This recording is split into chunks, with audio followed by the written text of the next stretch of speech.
A few things. If DEI works anywhere, it has to work everywhere. Let me tell you where DEI does not work. The NBA and the NFL. Where are the Asian, Latino, and Hispanic basketball and football players? Where are the black guys in the National Hockey League?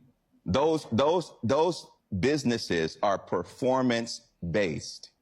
It really comes down to, Dr. Phil, the issue of justice. And if you really want to go deep to the heart of this, and when I say that DEI treats the symptom but not the sickness, America is in a new civil war right now. The first civil war was the North versus the South. The new civil war is a war of ideologies concerning justice. And it's really going to come down to who gets to define what justice is, whether that's biblical justice or social justice. When moral law stands alone and DEI initiatives are based upon that, somebody gets to pretend that they are God. I want to bring another important voice to this conversation, Eric Smith. He's an associate professor of rhetoric at York College of Pennsylvania and a public policy research scholar. He's joining us virtually.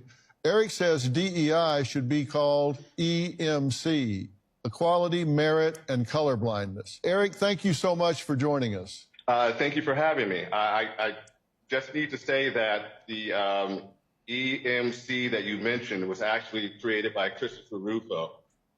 He started that going on. And those principles are things that I like, but I would call DEI, contemporary DEI anyway, critical social justice. You say that we're told demanding merit hurts minorities. Why is that being taught? Why is that being preached? Well, it's being preached because people think that minorities don't have the same opportunities to acquire the same education as white people. Also, in oversimplification, what we should do then is not get rid of merit. We should help those students acquire those resources. Okay, now, you got... Hold on. I've been saying this for 5 years now. It's very simple. Instead of saying, hey, you know what? Because black kids don't have adequate education, let's lower the standard so that they can get to college and fail out. I said, why can't we help them get a better education?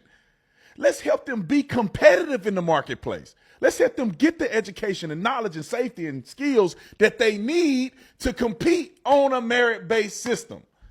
I've been saying this forever.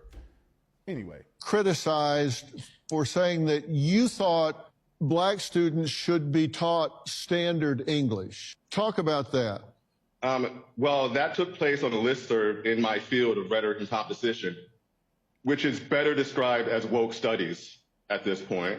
And I'll be happy to come back on the show and explain that one day. Okay. But what I said was, I was pushing back on the idea, the almost universal idea, that teaching standard English to black kids was a form of racism because you're asking them to speak white. I, as a pragmatist, say, well, you're giving them tools so that they can go out into the world and be happy, successful, and fulfilled. They're not replacing however they talk. They're adding standard English to however they talk. But that was not received well. Why not? Well, because I was seen as somebody with false consciousness. I was seen as somebody who was a traitor to his race. I was seen as all kinds of things you call people who aren't acting the way they're supposed to be acting. And I need to say this, Dr. Phil, contemporary DEI cannot work without what's called prescriptive racism. I want y'all to listen to what he's finna say. This was probably the most intelligent thing I've ever heard anybody say. Anybody of any race, anytime. Prescriptive racism. I never thought of this. I never heard of it, but this is the exact explanation of why this stuff is so loony. Keep in mind what he said. Keep this term, prescriptive racism. Roll the clip. And what is that? It's when you have a script, basically, a list of things that a person of a particular race is supposed to abide by. And if he doesn't, he is considered inauthentic or defective. You get this from black people as well as white people. Right? In fact, contemporary DEI cannot stand without prescriptive racism. It is prescriptive racism.